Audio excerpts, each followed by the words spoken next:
नमस्कार, मैं हरीश चौहान और आप देख रहे हैं वीआईपी मैटर चैनल। दोस्तों, 1992 ईस्वी में हमारे देश के राजस्थान प्रांत के अजमेर शहर में एक सेक्स स्कैंडल का भंडाफोड़ हुआ था।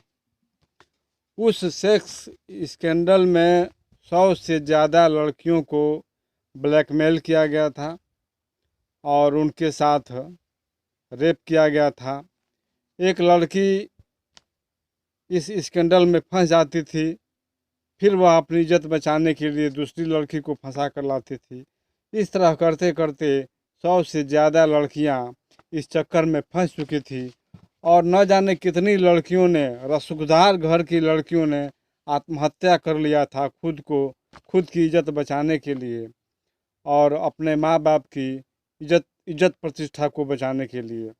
बहुत लड़कियों ने आत्महत्या किया था और यह मामला हाई फाई बन गया था, जबकि इसका जिम्मेदार खुद अजमेर जो दरगाह है उसका उसमें काम करने वाले जो कर्मचारी थे, उन्हीं लोगों की करतूत थी। यह कुछ नेता भी शामिल थे जिनका नाम लेना यहाँ उचित नहीं है। अब आते हैं आज की कहानी पर। अपराध की यह कहानी अपने आप में बड़ी बेजोड़ है। कहानी हमारे देश की नहीं है, कहानी हमारे पड़ोसी देश पाकिस्तान की है। और पाकिस्तान में एक यूनिवर्सिटी है, इस्लामिक यूनिवर्सिटी, जो पाकिस्तान में अपना एक खास महत्व रखता है। बहुत बड़ी यूनिवर्सिटी मानी जाती है यह पाकिस्तान की। उसमें एक सेक्स रैकेट का मामला उजागर हुआ है। 5500 लड़कियां और फीमेल टीचर, इन लोगों को ब्लैकमेल किया गया है, रेप किया गया है, इनकी गंदी तस्वीरें ली गई हैं और 2 मोबाइल फ़ोन मिले हैं आरोपी जो हैं उनके पास से, जिसमें 5500 गंदी तस्वीरें हैं। और यह मामला पाकिस्तान में बड़े ज़ोर शोरों से उछल रहा है आजकल। अब कहानी क्या है, आइए जानते हैं। कहानी पाकिस्तान के पंजाब प्रांत के बहावलपुर की है। पंजाब प्रांत में बहावलपुर है और उसी जगह पर इस्लामिया यूनिवर्सिटी ऑफ पाकिस्तान है। अब बहावलपुर पुलिस को जून माह में, इसी साल के जून माह में एक खबर मिलती है कि यहाँ ड्रग्स का धंधा होता है इस यूनिवर्सिटी में। जबकि हम जानते हैं कि पूरी दुनिया की जो स्कूल होते हैं, यूनिवर्सिटी होते हैं, वे हमारे बच्चों के भविष्य के निर्माता होते हैं और शिक्षा के मंदिर कहे जाते हैं। लेकिन देखिए यहाँ पर क्या हो रहा है। इस कहानी को सुन करके आप अचंभित हो जाएंगे। बहावलपुर पुलिस को जून माह में खबर मिलती है कि यहाँ ड्रग्स का धंधा होता है। इसमें स्टूडेंट्स के अलावा जो फीमेल प्रोफेसर हैं वे भी शामिल हैं, लेकिन कोई सबूत पुलिस के पास नहीं था और मामला हाई फाई यूनिवर्सिटी का था। एक बहुत बड़े यूनिवर्सिटी का मामला है, विश्वविद्यालय का मामला है, इसलिए पुलिस दबिश डालने में थोड़ा संकोच कर रही थी, थोड़ा अपना हाथ को खींच रही थी। तभी तभी 21 जुलाई को बहावलपुर के एक चौराहे पर एक पुलिस की नाकाबंदी होती है। पुलिस की नाकाबंदी यह एक रूटीन नाकाबंदी थी। सब पुलिस वाले ड्यूटी पर थे और तभी वे लोग, पुलिस वाले, एक गाड़ी को रोकते हैं। जब गाड़ी रुकती है तो जो पुलिस वाले हैं ड्राइवर के पास जाते हैं। जब ड्राइवर के पास जाते हैं तो उनको यह महसूस होता है कि ड्राइवर सामान्य अवस्था में नहीं है, वह नशे में है। या तो इसने शराब पिया है या इसने कोई ड्रग्स लिया है, हीरोइन लिया है या कोई अन्य नशीली वस्तु का सेवन इसने ज़रूर किया है। चूँकि पाकिस्तान में शराब मिलना असंभव है, क्योंकि वहाँ शराब नहीं बेची जाती है और नहीं पी जाती है। पीना और बेचना दोनों अपराध है, लेकिन शराब मिलता है। शराब पीने वाले शराब पीते हैं, बेचने वाले बेचते हैं। जैसे हमारे बिहार में शराबबंदी है, लेकिन बिहार के लोग शराब पीते हैं, शराब वहाँ मिलती भी है। ऐसी बहुत सी वीडियो आपको मिल जाएगी जिसमें यह साबित हो जाएगा कि बिहार के लोग अभी शराब पीते हैं और वहाँ शराब मिलती है। तो हम आते हैं कहानी पर। पुलिस को लगा ड्राइवर नशे में है और अचानक पुलिस की नज़र गाड़ी के पिछली सीट पर जाती है। उसमें एक लड़की बैठी हुई है पिछली सीट पर, और अब पुलिस लड़की से पूछताछ करने लगती है। तो लड़की जो बताती है उसका बयान सुनकर पुलिस वालों के पसीने छूटने लगते हैं। लड़की कहती है कि मैं इस्लामिक यूनिवर्सिटी बहावलपुर की अंडर ग्रेजुएट स्टूडेंट हूँ और मैं इनके साथ जा रही हूँ। वह खुलेआम बता दे रही है कि मैं इनके साथ जा रही हूँ। अब पुलिस वालों को जो ड्राइवर है उस पर शक हो जाता है, शक गहरा हो जाता है। पुलिस वाले जो ड्राइवर है उससे कार्ड मांगते हैं, और जब कार्ड मांगते हैं तो जो सामने आता है उसका परिचय, उसका नाम एजाज हुसैन अकरम है। एजाज हुसैन अकरम जो इस्लामिया यूनिवर्सिटी का चीफ सिक्योरिटी ऑफिसर है। वह पाकिस्तानी आर्मी का रिटायर मेजर भी रह चुका है, अब रिटायर मेजर है। और अब पुलिस वाले उसकी गाड़ी की तलाशी लेते हैं, जिसमें से हेरोइन मिलता है और ड्रग्स मिलता है। फिर पुलिस वाले गाड़ी को ड्राइवर सहित और लड़की सहित ले जाते हैं, है ना, थाने पर। और तब लड़की कहती है कि मुझे ज़बरदस्ती ले जाया जा रहा है, मेरी मर्ज़ी के खिलाफ़। ये मेरा रेप करने वाले थे वहाँ, और मुझे ब्लैकमेल किया जा रहा था।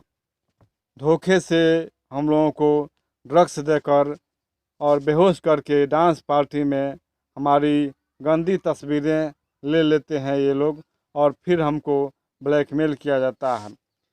सर, मैं अकेली नहीं हूँ इसमें, इस रैकेट में, इस धंधे में हमारे साथ बहुत सी लड़कियां हैं।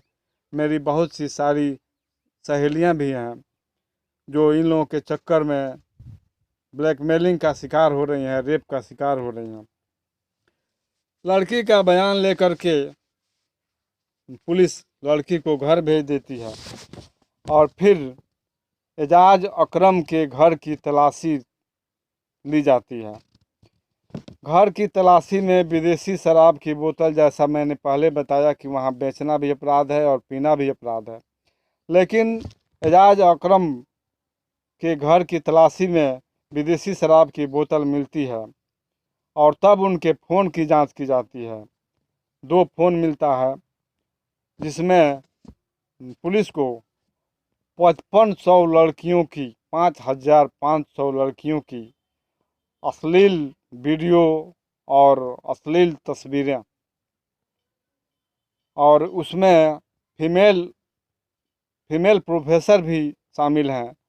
लड़कियों के साथ फीमेल प्रोफेसर की भी वीडियो बनाई गई थी और उनकी तस्वीरें भी थी। कितने शर्म की बात है। फिर पुलिस के आला अधिकारियों की उपस्थिति में इस यूनिवर्सिटी के सिक्योरिटी ऑफिसर जो हैं अकरम साहब, इनसे ज़बरदस्त पूछताछ होती है। और उस पूछताछ में जो कहानी सामने आती है वह रोंगटे खड़े कर देने वाली है। उनकी कहानी सुनने के बाद उनके बताए गए 2 आदमियों को भी गिरफ्तार किया गया आनन फानन में। बहुत जल्द उन लोगों को गिरफ्तार किया गया है। उसमें से एक हैं इस्लामिया यूनिवर्सिटी के चीफ फाइनेंस ऑफिसर अबू बकर जिनका नाम है, और दूसरा व्यक्ति है यूनिवर्सिटी का ट्रांसपोर्ट इंचार्ज, जो बच्चों को ले आता है गाड़ी से, उसका इंचार्ज है। नाम है मोहम्मद अल्ताफ़।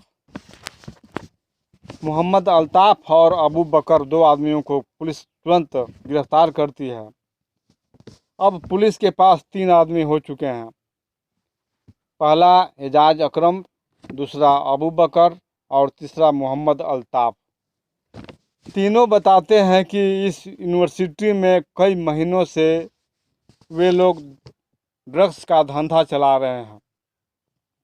इस धंधे को चलाने के लिए 11 स्टूडेंट इस यूनिवर्सिटी में स्टूडेंट बन करके उन लोगों ने दाखिला करवाया गया उन लोगों का, केवल इसलिए कि वे लोग ड्रग्स का धंधा चालू रखें,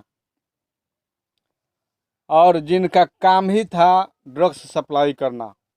यूनिवर्सिटी में पढ़ने वाले लड़के लड़कियों को ड्रग्स का आदी बनाना उनका काम था। यूनिवर्सिटी कैंपस के अंदर ही वे लोग डांस पार्टी रखते थे, सेक्स पार्टी रखते थे, या बाहर फार्म हाउस पर रखते थे पार्टी। और जो लड़कियां पार्टी में जाती थी, जो फीमेल प्रोफेसर होती थी, वे पार्टी में जाती थी और उनको धोखे से ड्रग्स दिया जाता था, और फिर बेहोश होने पर उनके साथ रेप होता था और उनकी गंदी तस्वीरें ली जाती थी। फिर उनके साथ ब्लैकमेलिंग होता था। और फीमेल एक मामला भी अभी अभी सामने आया है फिर, कि फीमेल प्रोफेसर जो होती थी, जो जगह खाली होता था यूनिवर्सिटी में, उस नौकरी को पाने के लिए फीमेल के साथ यह शर्त रखी जाती थी कि आपको डांस पार्टी ज्वाइन करनी पड़ेगी, तब आपको यह फीमेल प्रोफेसर की नौकरी मिलेगी। और फीमेल प्रोफेसर की नौकरी के लिए वह लड़की खुद को ब्लैकमेलिंग होने से बचा नहीं पाती थी और डांस पार्टियों में जाती थी, धोखे से ड्रग का डोज लेती थी, और फिर इनके साथ रेप होता था और ब्लैकमेलिंग का काम होता था। तस्वीरें खींची जाती थी, गंदी तस्वीरें।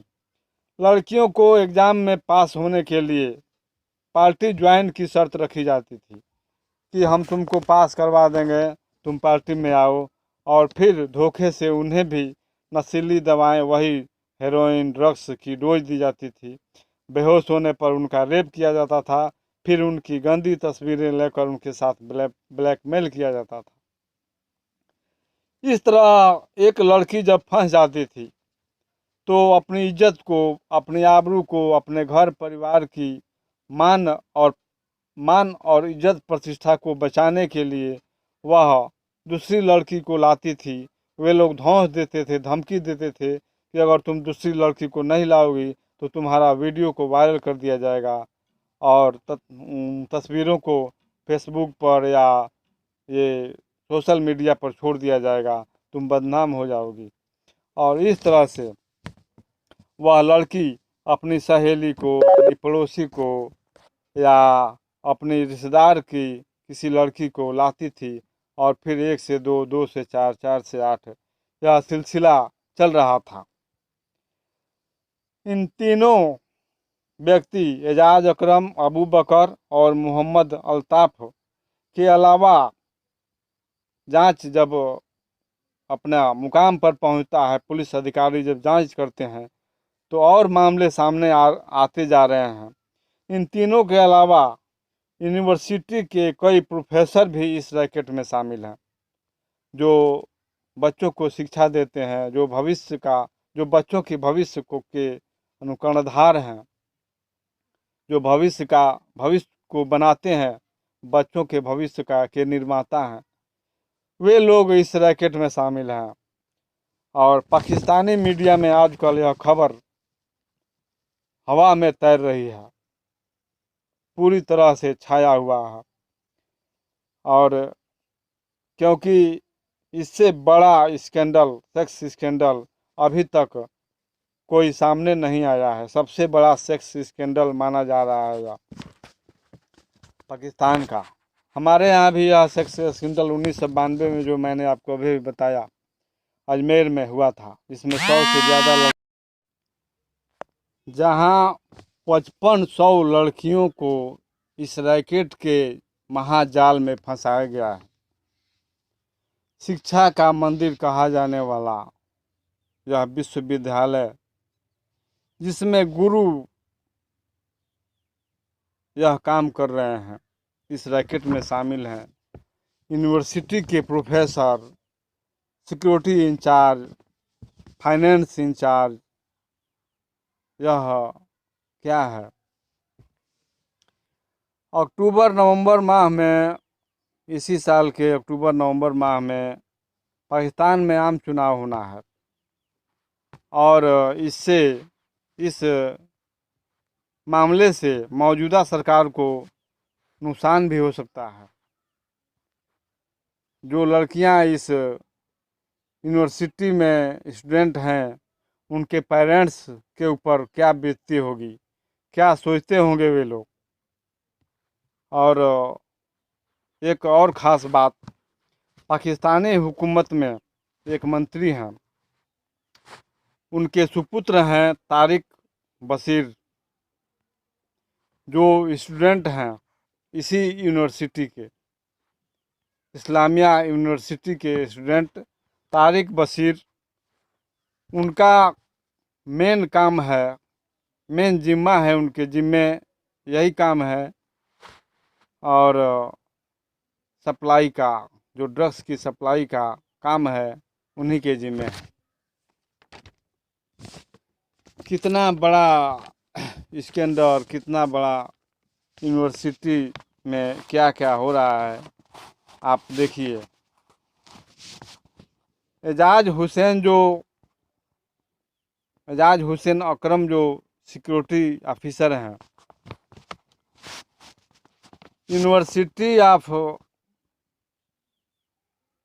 यूनिवर्सिटी जो है इस्लामिया यूनिवर्सिटी, वहाँ के जो वाइस चांसलर हैं, उनके खास आदमी हैं या एजाज हुसैन अकरम।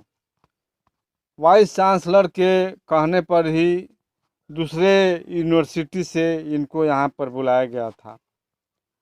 अब पाकिस्तान की जो पुलिस है और यूनिवर्सिटी की जो कमेटी है, और पाकिस्तान के बहावलपुर की जो पुलिस की टीम है, वह इस पर क्या निर्णय लेती है, क्या फैसला आता है, कितनी गिरफ्तारियां और होनी हैं, यह सब अभी समय पर निर्भर है। और इसमें जिन बड़े बड़े रसूखदार लोगों का नाम आया है, पुलिस उन पर कितनी हावी होती है, किसको छोड़ती है और किसको गिरफ्तार करती है, यह सब समय के अनुसार होगा। समय आने पर सब मालूम होगा। अभी तो यह मामला बहुत जोरों पर उछल रहा है पाकिस्तान में। दोस्तों, यह वीडियो आपको कैसा लगा?